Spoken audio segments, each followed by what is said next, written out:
जो कुछ होना था हो गया, किसी को कुछ न चली।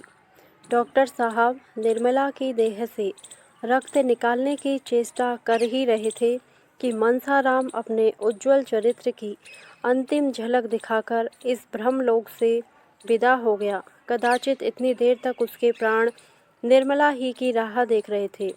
उसे निष्कलंक सिद्ध किए बिना वे देह को कैसे त्याग देते। अब उनका उद्देश्य पूरा हो गया। मुंशी जी को निर्मला के निर्दोष होने का विश्वास हो गया, पर कब? जब हाथ से तीर निकल चुका था, जब मुसाफिर ने रकाव में पांव डाल दिया था। पुत्र शोक में मुंशी जी का जीवन भार स्वरूप हो गया। उस दिन से फिर उनके होठों पर हंसी न आई। यह जीवन अब उन्हें व्यर्थ सा जान पड़ता था। कचहरी जाते, मगर मुकदमों की पैरवी करने के लिए नहीं, केवल दिल बहलाने के लिए। घंटे 2 घंटे में वहाँ से उकता कर चले आते। खाने बैठते तो कौर मुँह में ना जाता। निर्मला अच्छी से अच्छी चीज़ पकाती, पर मुंशी जी 2-4 कौर से अधिक ना खा सकते। ऐसा जान पड़ता कि कौर मुँह से निकला आता है। मनसाराम के कमरे की ओर जाते ही उनका हृदय टूक टूक हो जाता था। जहाँ उनकी आशाओं का दीपक जलता रहता था, वहाँ अब अंधकार छाया हुआ था। उनके 2 पुत्र अब भी थे, लेकिन दूध देती हुई गाय मर गई तो बछिया का क्या भरोसा। जब फूलने फलने वाला वृक्ष गिर पड़ा, नन्हे नन्हे पौधों से क्या आशा। यूँ तो जवान बूढ़े सभी मरते हैं, लेकिन दुख इस बात का था कि उन्होंने स्वयं लड़के की जान ली। जिस दम बात याद आ जाती तो ऐसा मालूम होता था कि उनकी छाती फट जाएगी, मानो हृदय बाहर निकल पड़ेगा। निर्मला को पति से सच्ची सहानुभूति थी। जहाँ तक हो सकता वह उनको प्रसन्न रखने का फिक्र रखती थी और भूलकर भी पिछली बातें जबान पर ना लाती थी। मुंशी जी उससे मनसाराम की कोई चर्चा करते शर्माते थे। उनकी कभी कभी ऐसी इच्छा होती थी कि एक बार निर्मला से अपने मन के सारे भाव खोलकर कह दूं, लेकिन लज्जा रोक लेती थी। इस भांति उन्हें सांत्वना भी ना मिलती थी, जो अपनी व्यथा कह डालने से, दूसरों को अपने गम में शरीक कर लेने से प्राप्त होती है। मवाद बाहर ना निकलकर अंदर ही अंदर अपना विष फैलाता जाता है। दिन दिन देह घुलती जाती है। इधर कुछ दिनों से मुंशी जी और उन डॉक्टर साहब में, जिन्होंने मनसाराम की दवा की थी, याराना हो गया था। बेचारे कभी कभी आकर मुंशी जी को समझाया करते, कभी कभी अपने साथ हवा खिलाने के लिए खींच ले जाते। उनकी स्त्री भी 2-4 बार निर्मला से मिलने आई थी। निर्मला भी कई बार उनके घर गई थी, मगर वहाँ से जब लौटती तो कई दिन तक उदास रहती। उस दंपति का सुखमय जीवन देखकर उसे अपनी दशा पर दुख हुए बिना न रहता था। डॉक्टर साहब को कुल 200 रुपये मिलते थे, पर इतने में ही दोनों आनंद से जीवन व्यतीत करते थे। घर में केवल एक महरी थी। गृहस्थी का बहुत सा काम स्त्री को अपने ही हाथों करना पड़ता।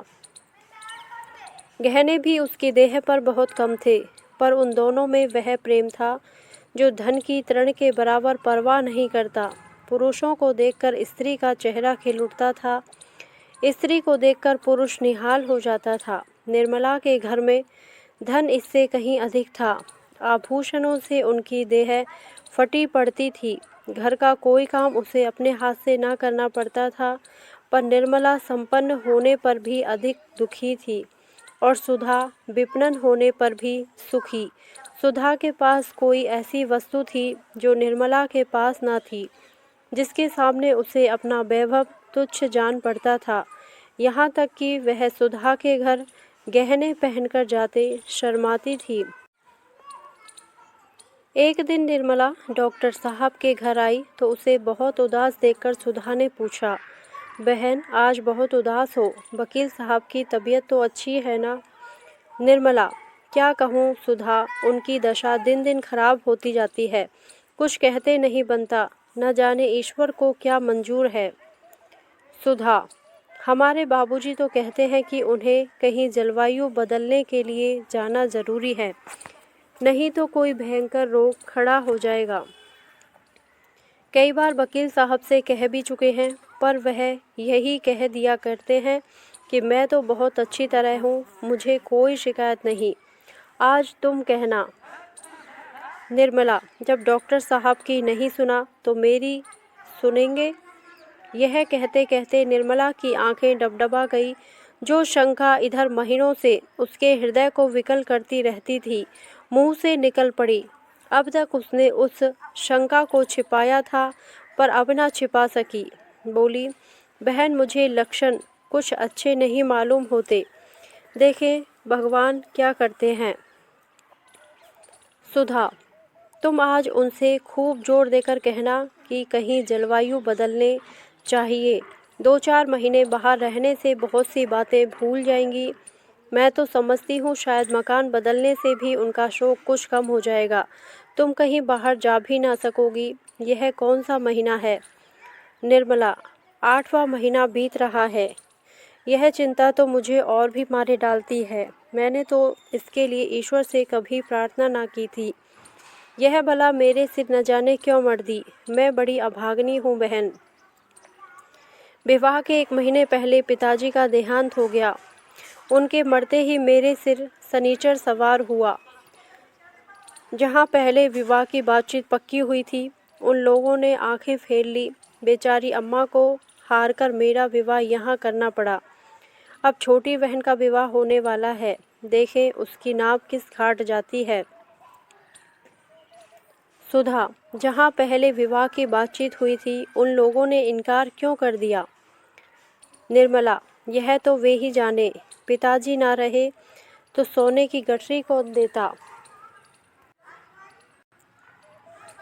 सुधा, यह तो नीचता है। कहाँ के रहने वाले थे? निर्मला, लखनऊ के। नाम तो याद नहीं। आबकारी के कोई बड़े अफसर थे। सुधा ने गंभीर भाव से पूछा, और उनका लड़का क्या करता था? निर्मला, कुछ नहीं, कहीं पढ़ता था, पर बड़ा होनहार था। सुधा ने सिर नीचा करके कहा, उसने अपने पिता से कुछ ना कहा था। वह तो जवान था, अपने बाप को दबा ना सकता था। निर्मला, अब यह मैं क्या जानूं बहन। सोने की गठरी किसे प्यारी नहीं होती। जो पंडित मेरे यहाँ से संदेश लेकर गया था, उसने तो कहा था कि लड़का ही इनकार कर रहा है। लड़के की माँ अलवत्ता देवी थी। उसने पुत्र और पति दोनों ही को समझाया, पर उसकी कुछ न चली।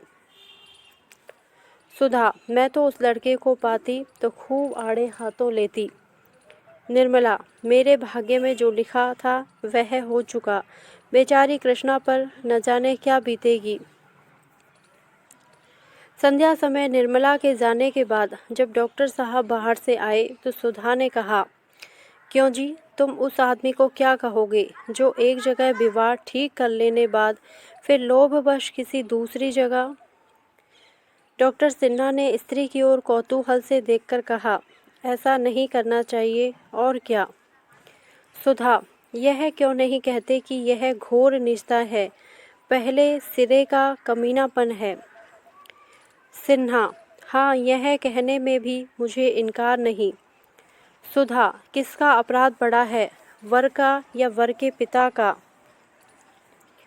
सिन्हा की समझ में अभी तक नहीं आया कि सुधा के इन प्रश्नों का आशय क्या है। विस्मय से बोले, जैसी स्थिति हो, अगर वह पिता के अधीन हो तो पिता का ही अपराध समझो।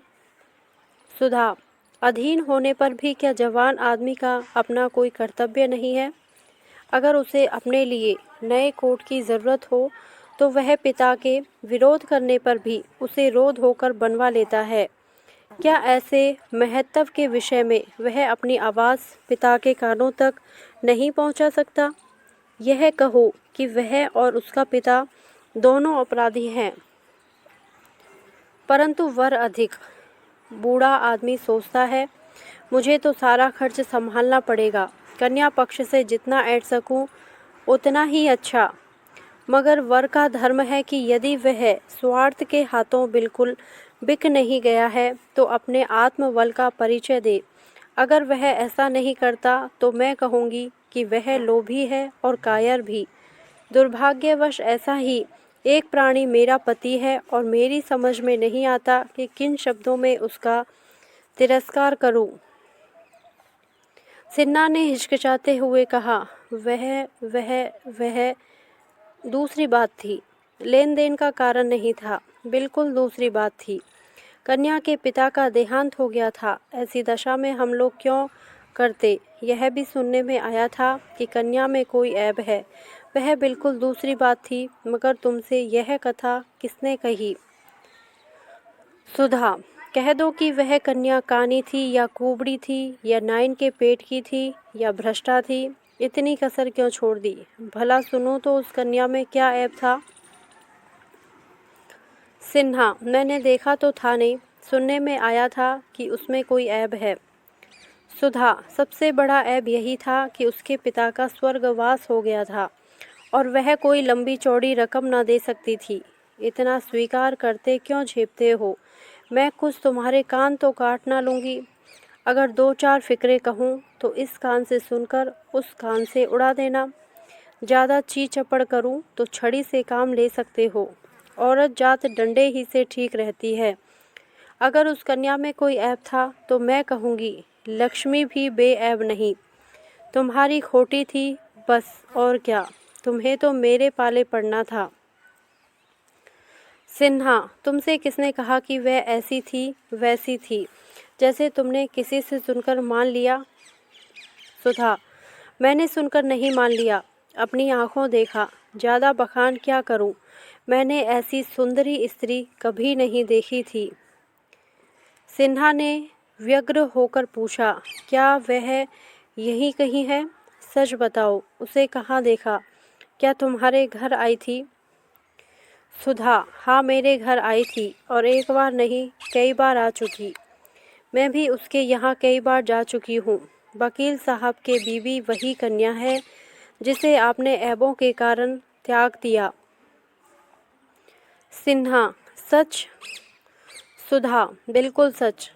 आज अगर उसे मालूम हो जाए कि आप वही महापुरुष हैं तो शायद फिर इस घर में कदम ना रखे।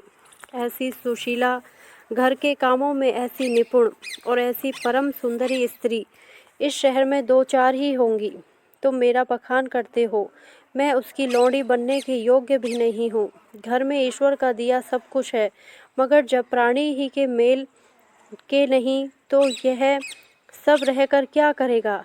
धन्य है उसके धैर्य को कि उस बुढ़े खूसट वकील के साथ जीवन के दिन काट रही है। मैंने तो कब का जहर खा लिया होता। मगर मन की व्यथा कहने से ही थोड़े प्रकट होती है। हंसती है, बोलती है, गहने कपड़े पहनती है, पर रोया रोया रोया करता है। सिन्हा, वकील साहब की खूब शिकायत करती होगी। सुधा, शिकायत क्यों करेगी? क्या वह उसके पति नहीं है? संसार में अब उसके लिए जो कुछ हैं वकील साहब हैं। वह बुढ़े हों या रोगी, पर हैं तो उसके स्वामी ही। कुलवंती स्त्रियां पति की निंदा नहीं करती, यह कुलटाओं का काम है। वह उनकी दशा देखकर कुढ़ती है पर मुंह से कुछ नहीं कहती। सिन्हा, इन वकील साहब को क्या सूझी थी जो इस उम्र में ब्याह करने चले गए? सुधा, ऐसे आदमी ना हो तो गरीब कुंवारियों की नाव कौन पार लगाए? तुम और तुम्हारे साथी बिना भारी गठरी के लिए बात नहीं करते तो फिर ये बेचारे किसके घर जाएं? तुमने यह बड़ा भारी अन्याय किया है और तुम्हें इसका प्रायश्चित करना पड़ेगा। ईश्वर उसका सुहाग अमर करे। लेकिन वकील साहब को कहीं कुछ हो गया तो बेचारी का जीवन ही नष्ट हो जाएगा। आज तो वह बहुत रोती थी। तुम लोग सचमुच बड़े निर्दयी हो। मैं तो अपने सोहन का विवाह किसी गरीब लड़की से करूँगी। डॉक्टर साहब ने यह पिछला वाक्य नहीं सुना। वह घोर चिंता में पड़ गए। उनके मन में यह प्रश्न उठकर उन्हें विकल करने लगा, कहीं वकील साहब को कुछ हो गया तो। आज उन्हें अपने स्वार्थ का भयंकर स्वरूप दिखाई दिया। वास्तव में यह उन्हीं का अपराध था। अगर उन्होंने पिता से जोर देकर कहा होता कि मैं और कहीं विवाह ना करूँगा, तो क्या वह उनकी इच्छा के विरुद्ध उनका विवाह कर देते? सहसा सुधा ने कहा, कहो तो कल निर्मला से तुम्हारी मुलाकात करा दूं, वह भी जरा तुम्हारी सूरत देख ले। वह कुछ बोलेगी तो नहीं, पर कदाचित एक दृष्टि से वह तुम्हारा इतना तिरस्कार कर देगी जिसे तुम कभी ना भूल सकोगे। बोलो, कल मिला दूं? तुम्हारा बहुत संक्षिप्त परिचय भी करा दूंगी। सिन्हा ने कहा, नहीं सुधा, तुम्हारे हाथ जोड़ता हूँ, कहीं ऐसा गजब ना करना, नहीं तो सच कहता हूँ घर छोड़कर भाग जाऊँगा। सुधा, जो कांटा बोया है उसका फल खाते क्यों इतना डरते हो? जिसकी गर्दन पर कटार चलाई है, जरा उसे तड़पते भी तो देखो। मेरे दादाजी ने 5,000 दिए ना, अभी छोटे भाई के विवाह में 5-6 हज़ार और मिल जाएंगे, फिर तो तुम्हारे बराबर धनी संसार में कोई दूसरा ना होगा। 11,000 बहुत होते हैं। बाप रे बाप, 11,000 उठा कर रखने लगे तो महीनों लग जाएं। अगर लड़के उड़ाने लगे तो पीढ़ियों तक चलें। कहीं से बात हो रही है या नहीं? इस परिहास से डॉक्टर साहब इतना झेपे कि सिर तक ना उठ सके। उनका सारा वाक्चातुर्य गायब हो गया। नन्हा सा मुंह निकल आया, मानो मार पड़ गई हो। इसी वक्त किसी डॉक्टर साहब को बाहर से पुकारा। बेचारे जान लेकर भागे। स्त्री कितनी परिहास कुशल होती है, इसका आज परिचय मिल गया। रात को डॉक्टर साहब शयन करते हुए सुधा से बोले, निर्मला की तो कोई बहन है ना? सुधा, हाँ, आज उसकी चर्चा तो करती थी। इसकी चिंता अभी से सवार हो रही है। अपने ऊपर तो जो कुछ बीतना था बीत चुका। बहन की फिक्र में पड़ी हुई थी। माँ के पास तो अब और कुछ नहीं रहा। मजबूरन किसी ऐसे ही बूढ़े बाबा का गले वह भी मर दी जाएगी। सिन्हा, निर्मला तो अपनी माँ की मदद कर सकती है। सुधा ने तीक्ष्ण स्वर में कहा, तुम भी कभी कभी बिल्कुल बेसिर पैर की बातें करने लगते हो। निर्मला बहुत करेगी तो 200-400 रुपये दे देगी, और क्या कर सकती है। वकील साहब का यह हाल हो रहा है। उसे अभी पहाड़ सी उम्र काटनी है, फिर कौन जाने उनके घर का क्या हाल है। इधर 6 महीने से बेचारे घर बैठे हैं। रुपये आकाश से थोड़ी ही बरसते हैं। 10-20 हज़ार होंगे भी तो बैंक में होंगे। कुछ निर्मला के पास तो रखे ना होंगे। हमारा 200 रुपया महीने का खर्च है, तो क्या इनका 400 रुपये महीने का भी ना होगा। सुधा को तो नींद आ गई, पर डॉक्टर साहब बहुत देर तक करवट बदलते रहे। फिर कुछ सोचकर उठ गए और मेज़ पर बैठकर एक पत्र लिखने लगे। दोनों बातें एक ही साथ हुई। निर्मला के कन्या को जन्म दिया, कृष्णा का विवाह निश्चित हुआ और मुंशी तोताराम का मकान नीलाम हो गया।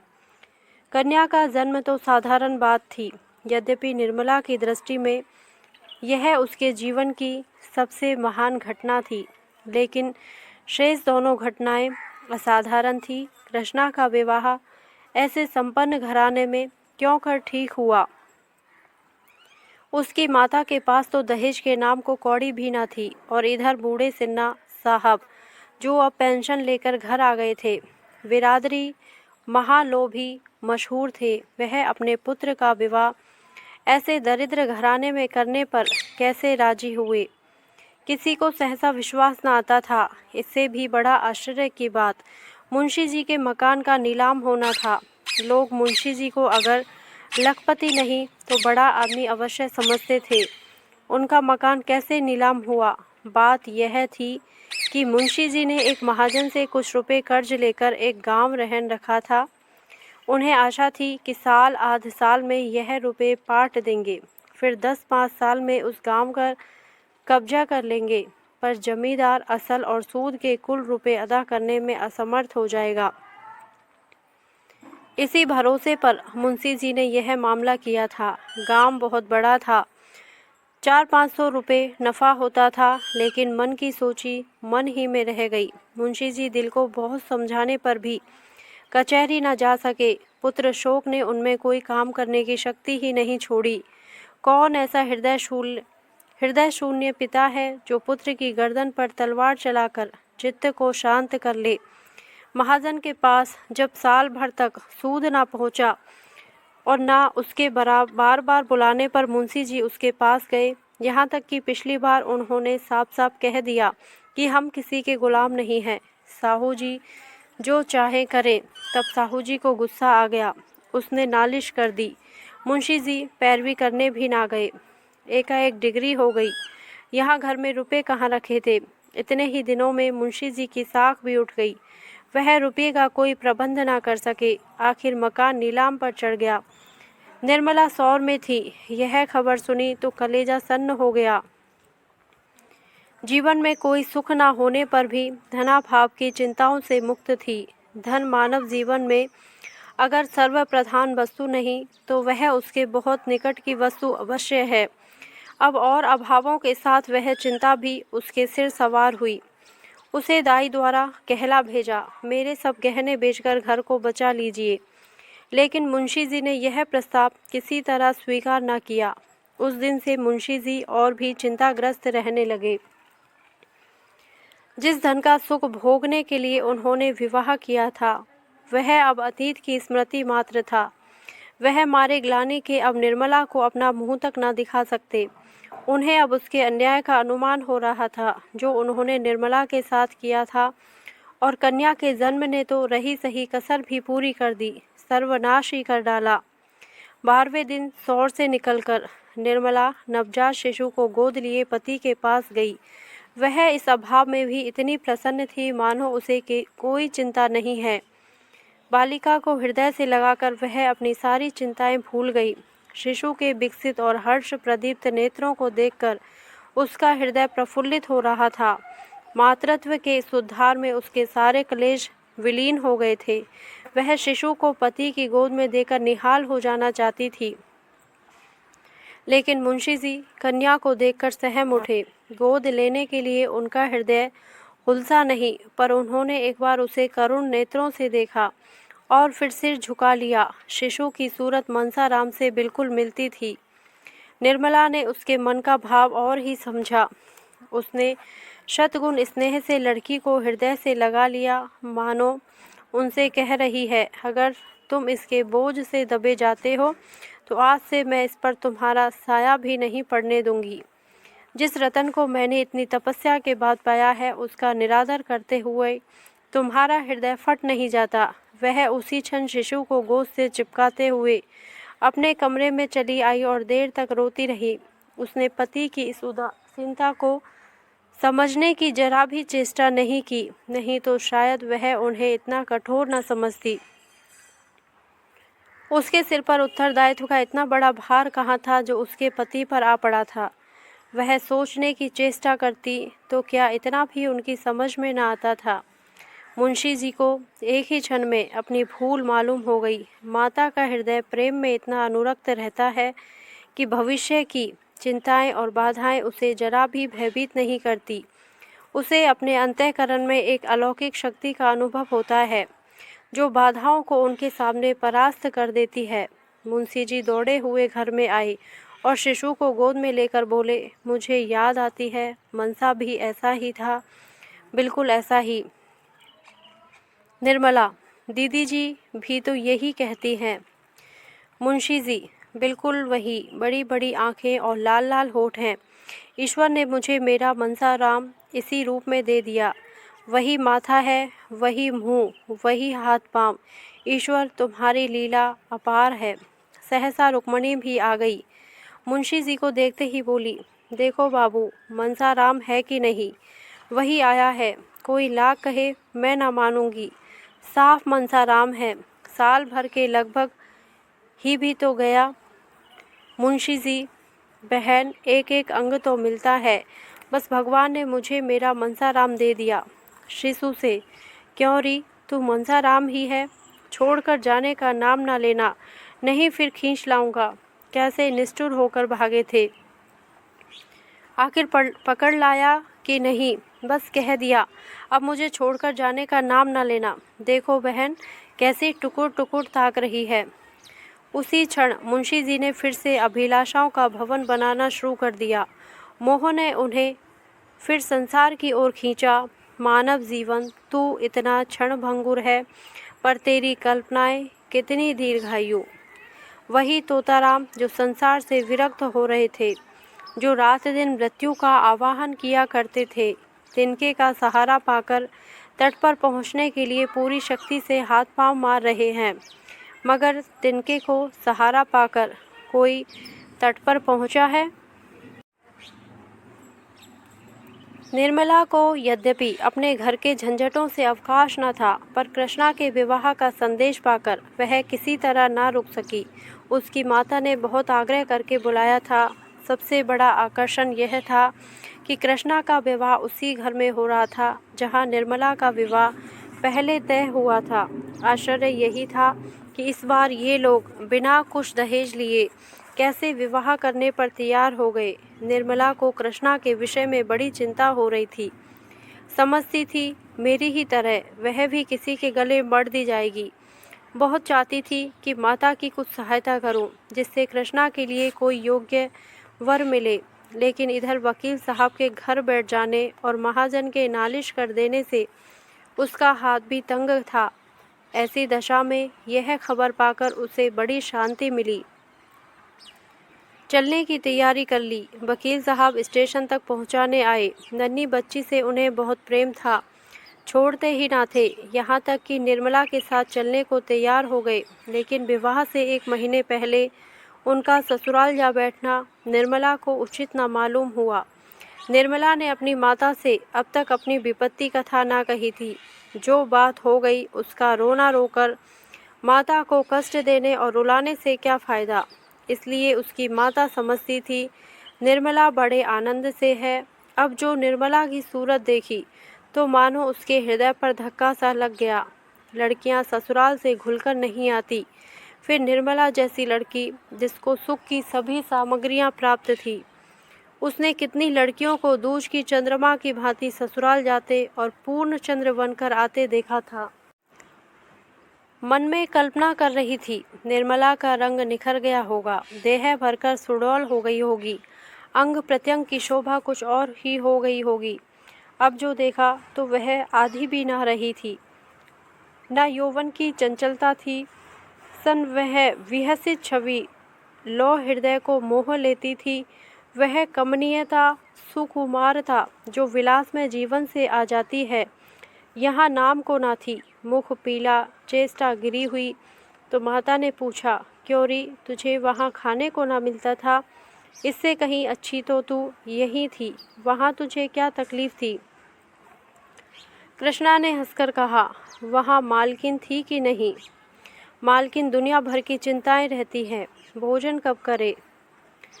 निर्मला, नहीं अम्मा, वहाँ का पानी मुझे रास नहीं आया, तबीयत भारी रहती है। माता, वकील साहब न्योते में आएंगे ना, तब पूछूंगी कि आपने फूल सी लड़की ले जाकर उसकी यह गत बना डाली। अच्छा, अब यह बता कि तूने यहाँ रुपए क्यों भेजे थे? मैंने तो तुमसे कभी ना मांगे थे। लाख गई गुजरी हूँ, लेकिन बेटी का धन खाने की नीयत नहीं। निर्मला ने चकित होकर पूछा, किसने रुपए भेजे थे? अम्मा, मैंने तो नहीं भेजे। माता, झूठ मत बोल, तूने 500 रुपये के नोट नहीं भेजे थे? कृष्णा, भेजे नहीं थे तो क्या आसमान से आ गए? तुम्हारा नाम साफ लिखा था, मोहर भी वहाँ की थी। निर्मला, तुम्हारे चरण छूकर कहती हूँ, मैंने रुपए नहीं भेजे। यह कब की बात है? माता, अरे 2-2.5 महीने हुए होंगे। अगर तूने नहीं भेजे तो आए कहाँ से? निर्मला, यह मैं क्या जानूँ, मगर मैंने रुपए नहीं भेजे। हमारे यहाँ तो जब से जवान बेटा मरा है, कचहरी ही नहीं जाते। मेरा हाथ तो आप ही तंग था, रुपए कहाँ से आते? माता, यह तो बड़े आश्चर्य की बात है। वहाँ और कोई तेरा सगा संबंधी तो नहीं है? वकील साहब ने तुमसे छिपाकर तो नहीं भेजे? निर्मला, नहीं अम्मा, मुझे तो विश्वास नहीं। माता, इसका पता लगाना चाहिए। मैंने सारे रुपए कृष्णा के गहने कपड़े में खर्च कर डाले। यह बड़ी मुश्किल हुई। दोनों लड़कों में किसी विषय पर विवाद उठ खड़ा हुआ और कृष्णा उधर फैसला करने चली गई तो निर्मला ने माता से कहा, इस विवाह की बात सुनकर मुझे बड़ा आश्चर्य हुआ। यह कैसे हुआ अम्मा? माता, यहाँ जो सुनता है दांतों उंगली दबाता है। जिन लोगों ने पक्की की कराई बात फेर दी और केवल थोड़े से रुपए के लोभ से वे अब बिना कुछ लिए कैसे विवाह करने पर तैयार हो गए, समझ में नहीं आता। उन्होंने खुद ही पत्र भेजा। मैंने साफ लिख दिया कि मेरे पास लेने देने को कुछ नहीं, कुछ कन्या ही से आपकी सेवा कर सकती हूँ। निर्मला, इसका कुछ जवाब नहीं दिया। माता, शास्त्री जी पत्र लेकर गए थे। वह तो यही कहते थे कि अब मुंशी जी कुछ लेने के इच्छुक नहीं, अपनी पहली वादा खिलाफ पर कुछ लज्जित भी हैं। मुंशी जी से तो इतनी उदारता की आशा न थी, मगर सुनती हूँ उनके बड़े पुत्र बहुत सज्जन आदमी हैं। उन्होंने कह सुनकर बाप को राजी किया। निर्मला, पहले तो वह महाशय भी थैली चाहते थे ना? माता, हाँ, मगर अब तो शास्त्री जी कहते थे कि दहेज के नाम से चिढ़ते हैं। सुना है यहाँ विवाह न करने पर पछताते भी हैं। रुपए के लिए बात छोड़ी थी और रुपए खूब पाए, स्त्री पसंद नहीं। निर्मला के मन में उस पुरुष को देखने की प्रबल उत्कंठा हुई जो उसकी अवहेलना करके अब उसकी बहन का उद्धार करना चाहता है। प्रयासशित सही, लेकिन कितने ऐसे प्राणी हैं जो इस तरह प्रायश्चित करने को तैयार हैं। उनसे बातें करने के लिए, नम्र शब्दों से उनका तिरस्कार करने के लिए, अपनी अनुपम छवि दिखाकर उन्हें और भी जलाने के लिए। निर्मला का हृदय अधीर हो उठा। रात को दोनों बहिनें एक ही कमरे में सोई। मोहल्ले में किन किन लड़कियों का विवाह हो गया, कौन कौन लड़कोरी हुई, किस किस का विवाह धूमधाम से हुआ, किस किस को पति उनके इच्छा अनुकूल मिले, कौन कितने और कैसे गहने चढ़ावे में लाया, इन्हीं विषयों में दोनों में बड़ी देर तक बातें होती रही। कृष्णा बार बार चाहती थी कि बहन के घर का कुछ हाल पूछूं, मगर निर्मला उसे पूछने का अवसर न देती थी। जानती थी कि यह जो बात पूछेगी उसके बताने में मुझे संकोच होगा। आखिर एक बार कृष्णा पूछ ही बैठी, जीजाजी भी आएंगे ना? निर्मला, आने को तो कहा है। कृष्णा, अब तो तुमसे प्रसन्न रहते हैं ना, या अब भी वही हाल है? मैं तो सुना करती थी दुहाजू पति स्त्री को प्राणों से भी प्रिय समझते हैं। वहाँ बिल्कुल उल्टी बात देखी। आखिर किस बात पर बिगड़ते रहते हैं? निर्मला, अब मैं किसी के मन की बात क्या जानूं? कृष्णा, मैं तो समझती हूँ तुम्हारी रुखाई से वह चिढ़ते होंगे। तुम हो यहीं से जली हुई गई थी, वहाँ भी उन्हें कुछ कहा होगा। निर्मला, यह बात नहीं है कृष्णा, मैं सौगंध खाकर कहती हूँ, जो मेरे मन में उनकी ओर से जरा भी मैल हो, मुझसे जहाँ तक हो सकता है उनकी सेवा करती हूँ। अगर उनकी जगह कोई देवता भी होता तो भी मैं इससे ज़्यादा और कुछ ना कर सकती। उन्हें भी मुझसे प्रेम है, बराबर मेरा मुख देखते रहते हैं, लेकिन जो बात उनके और मेरे काबू के बाहर है उसके लिए वह क्या कर सकते हैं और मैं क्या कर सकती हूँ? न वह जवान हो सकते हैं, न मैं बुढ़िया हो सकती हूँ। जवान बनने के लिए वह न जाने कितने रस और भस्म खाते रहते हैं। मैं बुढ़िया बनने के लिए दूध घी सब छोड़े बैठी हूँ। सोचती हूँ मेरे दुबलेपन से ही अवस्था का भेद कुछ कम हो जाए, लेकिन ना उन्हें पौष्टिक पदार्थों से कुछ लाभ होता है, ना मुझे उपवासों से। जब से मनसाराम का देहांत हो गया है तब से उनकी दशा और खराब हो गई है। कृष्णा, मनसाराम को तुम भी बहुत प्यार करती थी। निर्मला, वह लड़का ही ऐसा था कि जो देखता था प्यार करता था। ऐसी बड़ी बड़ी डोरेदार आंखें मैंने किसी की नहीं देखी। कमल की भांति मुख हरदम खिला रहा करता था। ऐसा साहसी कि अगर अवसर आ पड़ता तो आग में फांद जाता। कृष्णा, मैं तुमसे कहती हूँ, जब वह मेरे पास आकर बैठ जाता तो मैं अपने को भूल जाती थी। जी चाहता था वह हरदम सामने बैठा रहे और मैं देखा करूं। मेरे मन में पाप का लेश भी न था। अगर एक क्षण के लिए भी मैंने उसकी ओर किसी और भाव से देखा हो तो मेरी आंखें फूट जाएं, पर न जाने क्यों उसे अपने पास देखकर मेरा हृदय फूला ना समाता था,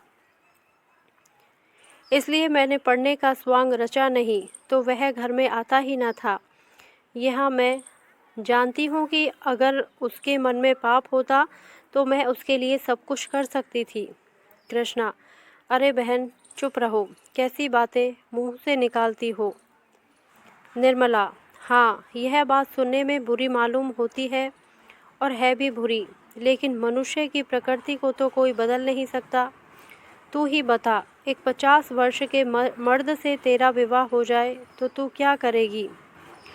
कृष्णा, बहन मैं तो जहर खाकर सो रहूं, मुझसे तो उसका मुंह भी ना देखते बने। निर्मला, तो बस यही समझ ले, उस लड़के ने कभी मेरी ओर आंख उठाकर नहीं देखा, लेकिन बुड्ढे तो शक्की होते ही हैं। तुम्हारे जीजा उस लड़के के दुश्मन हो गए और आखिर उसकी जान लेकर ही छोड़ी। जिसे दिन उसे मालूम हो गया कि पिताजी के मन में मेरी ओर से संदेह है, उसी दिन से उसे ज्वर चढ़ा, जो जान लेकर ही उतरा। हाय, उस अंतिम समय का दृश्य आंखों से नहीं उतरता। मैं अस्पताल गई थी, वहीं ज्वर में बेहोश पड़ा था, उठने की शक्ति ना थी, लेकिन ज्यों ही मेरी आवाज़ सुनी चौंक कर उठ बैठा और बोला और माता माता कहकर मेरे पैरों पर गिर पड़ा रोकर। कृष्णा, उस समय ऐसा जी चाहता था अपने प्राण निकाल कर उसे दे दूं। मेरे पैरों पर ही वह मूर्छित हो गया और फिर आंखें ना खोली। डॉक्टर ने उसकी देह में ताज़ा खून डालने का प्रस्ताव किया था। यही सुनकर मैं दौड़ी गई थी, लेकिन जब तक डॉक्टर लोग वह प्रक्रिया आरंभ करें, उसके प्राण निकल गए। कृष्णा, ताज़ा रक्त पड़ जाने से उसकी जान बच जाती।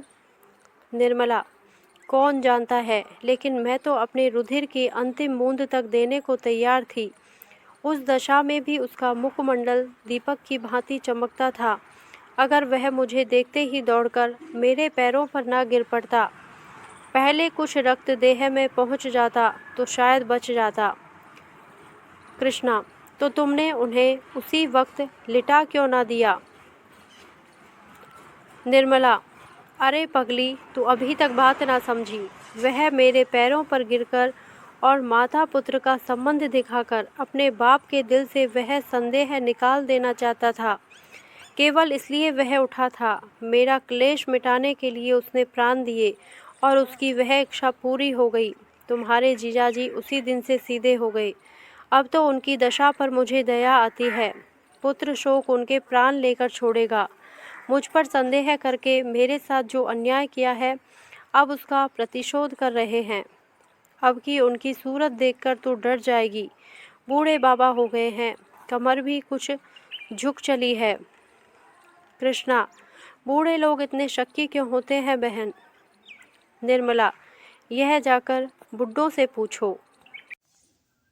कृष्णा, मैं समझती हूँ उनके दिल में हरदम एक चोर सा बैठा रहता होगा कि इस युवती को प्रसन्न नहीं रखा जा सकता, इसलिए जरा जरा सी बात पर उन्हें शक होने लगता है। निर्मला, जानती तो है, पर मुझसे क्यों पूछती है। कृष्णा, इसलिए बेचारा स्त्री से दबता भी होगा। देखने वाले समझते होंगे कि यह बहुत प्रेम करता है। निर्मला, तूने इतने ही दिनों में इतनी बातें कहाँ से सीख ली। इन बातों को जाने दे। बता, तुझे अपना वर पसंद है। उसकी तस्वीर तो देखी होगी। कृष्णा, हाँ, आई तो थी। लाऊं, देखोगी।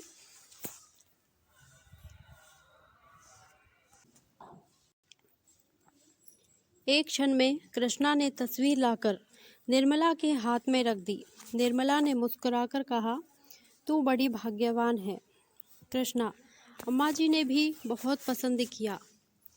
निर्मला, तुझे पसंद है कि नहीं, सो कह, दूसरों की बात न चला। कृष्णा लजाती हुई, शक्ल सूरत तो बुरी नहीं है, स्वभाव का हाल ईश्वर जाने। शास्त्री जी तो कहते थे ऐसे सुशील और चरित्रवान युवक कम होंगे। निर्मला, यहाँ से तेरी तस्वीर भेजी गई थी। कृष्णा, गई तो थी, शास्त्री जी ही तो ले गए थे। निर्मला, उन्हें पसंद आई? कृष्णा, अब किसी के मन की बात मैं क्या जानूं? शास्त्री जी कहते थे बहुत खुश हुए थे। निर्मला, अच्छा बता तुझे क्या उपहार दूं? अभी से बता दे जिससे बनवा रखूं। कृष्णा, जो तुम्हारा जी चाहे दे देना। उन्हें पुस्तकों से बहुत प्रेम है, अच्छी अच्छी पुस्तकें मंगवा देना। निर्मला, उनके लिए नहीं पूछती, तेरे लिए पूछती हूँ। कृष्णा, अपने लिए ही तो कह रही हूँ। निर्मला तस्वीर की तरफ देखती हुई, कपड़े सब खद्दर के मालूम होते हैं। कृष्णा, हाँ, खद्दर के बड़े प्रेमी हैं। सुनती हूँ कि पीठ पर खद्दर लाद कर देहातों में बेचने जाया करते हैं। व्याख्यान देने में भी चतुर हैं।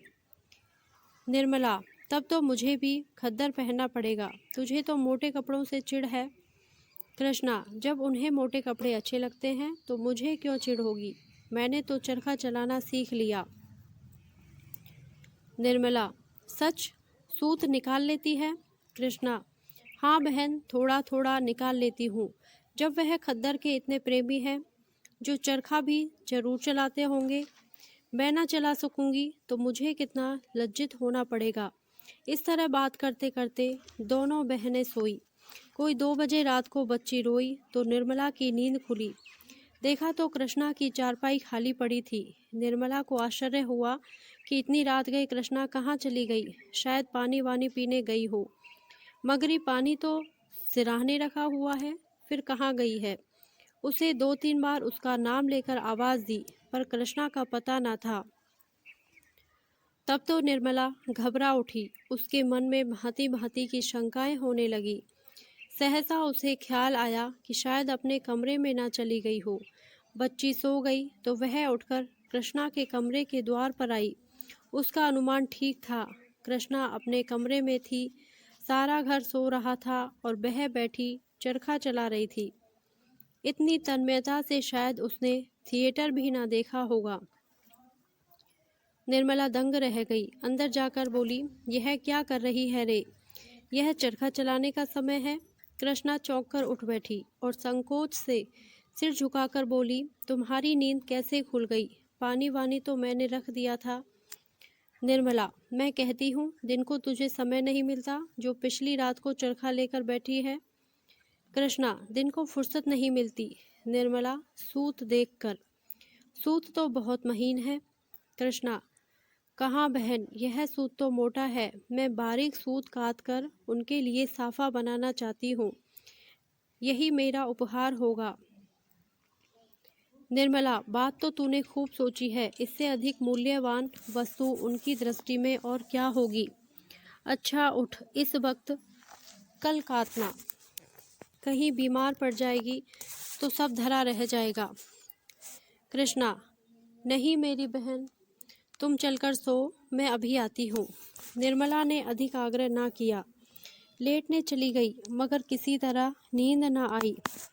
कृष्णा की उत्सुकता और यह उमंग देखकर उसका हृदय किसी अलक्षित आकांक्षा से आंदोलित हो उठा।